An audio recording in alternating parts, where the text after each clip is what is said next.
Welcome back to another review by Mega Train Lover. Today we're having a look at another Bachmann model, as you can see, and this, you can also see from the text, this is a British Railways Standard Class 5MT.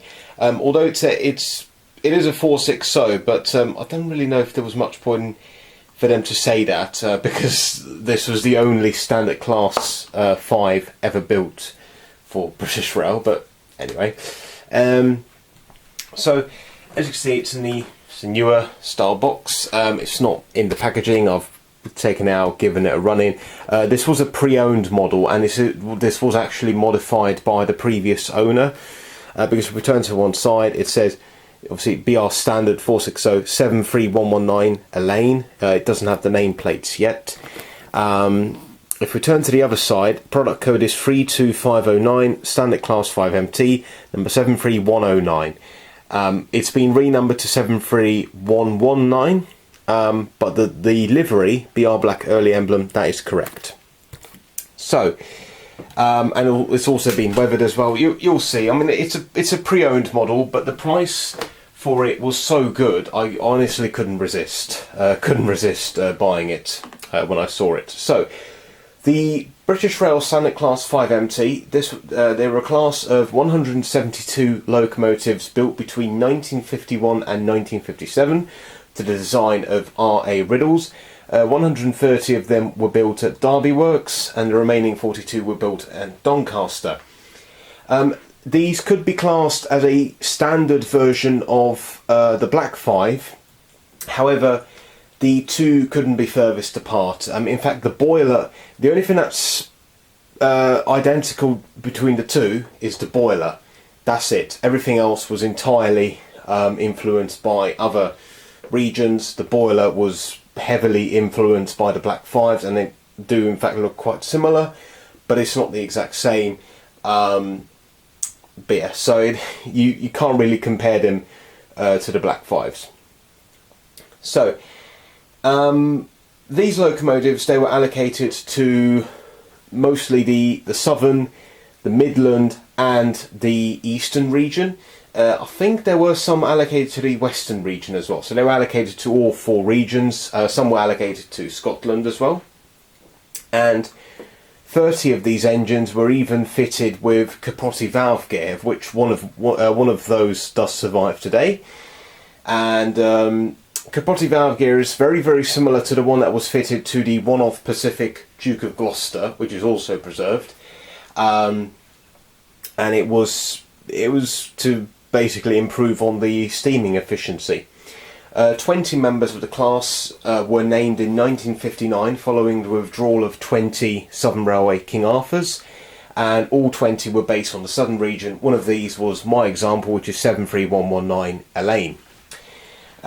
Withdrawals started in 1964, and the final examples were withdrawn in 1968. 5 examples have been preserved. My favourite one is the one that's on the Blue Bell, which is number 73082 Camelot, which is also the only preserved Standard 5 that was named during BR days. There is another one with a name, which is 73050 City of Peterborough, which is based on the Nene Valley Railway.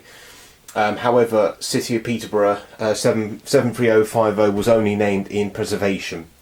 It was never named in BR service.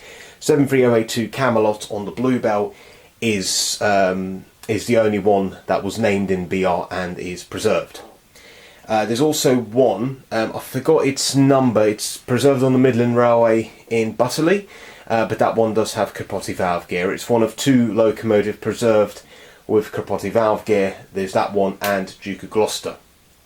So, what we're going to do now is we're going to put the box to one side. We're going to have a look at the locomotive. So firstly, the engine, which is right here. Well,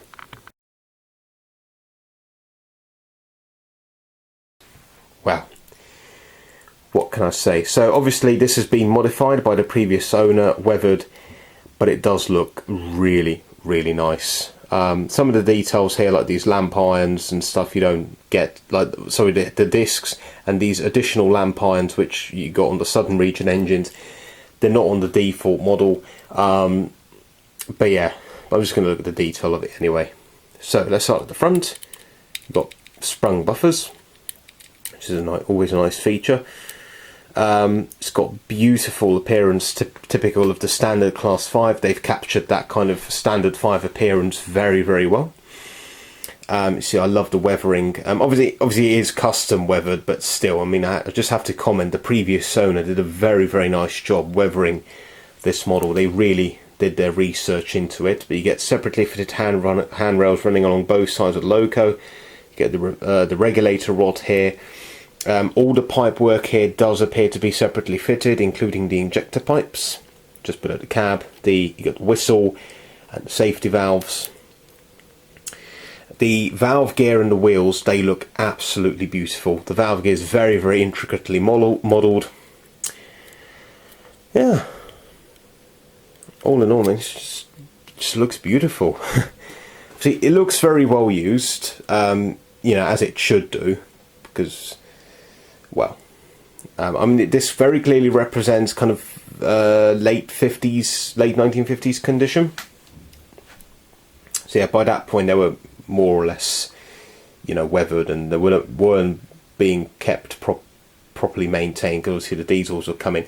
Now, I am fully aware that the speedo is missing. I think I had it somewhere, but I don't know, I think it broke off when I removed the body. I might have it somewhere. I'll need to have a look. But yeah, but you just have to bear with the fact that the speedo is broken off. But yeah, other than that, I mean, the model is fantastic.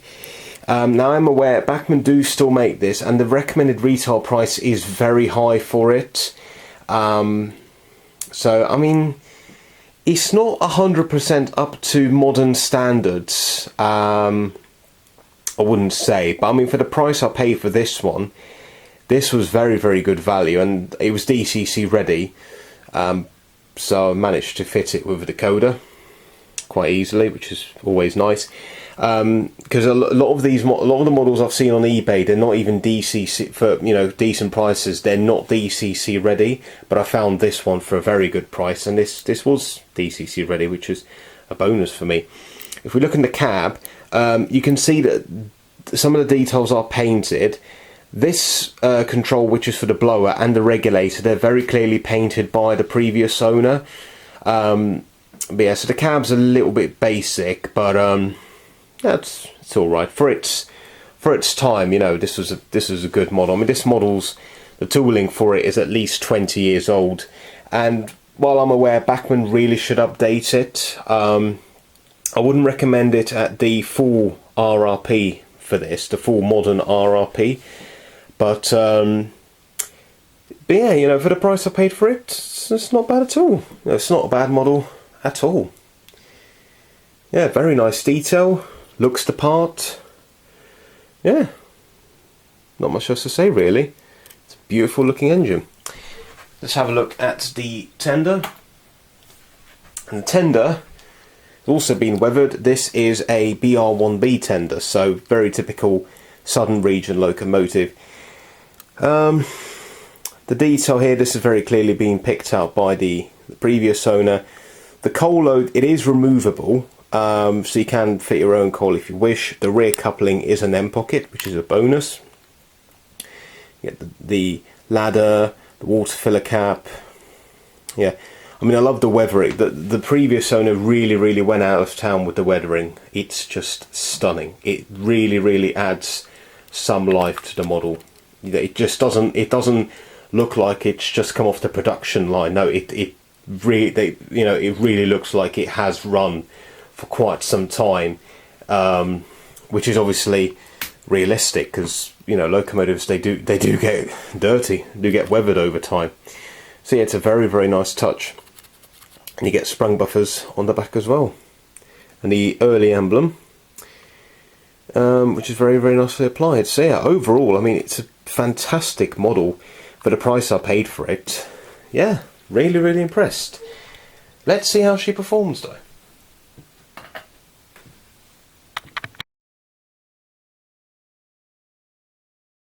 So here we have the Bachmann Standard Class 5 on the track, and what we're going to do, we're going to select its number and watch her go.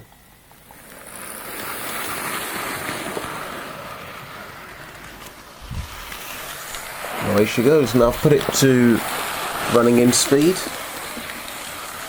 Yeah, very nice smooth runner. Not much else to say really. Let's see if it goes over the point word. Yeah, just fine. Yeah, can't really comment much about the performance because it's running very well. Let's get a few shots of her passing.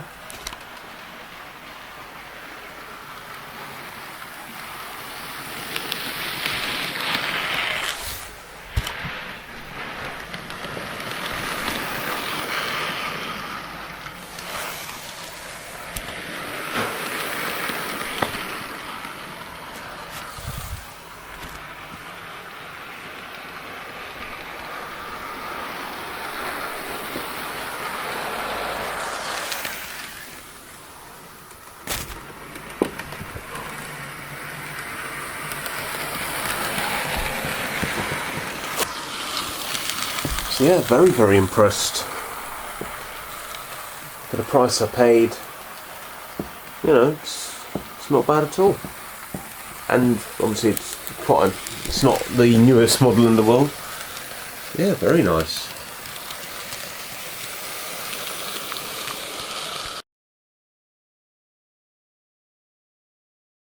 So just to conclude this video, I highly recommend this model if you can get it for a good price. I probably wouldn't recommend it at the full modern retail price, but if you can get it for a good price, it's a very nice locomotive indeed. I'm very impressed with it. So yeah, thanks so much for watching, and I shall see you in the next video. Goodbye.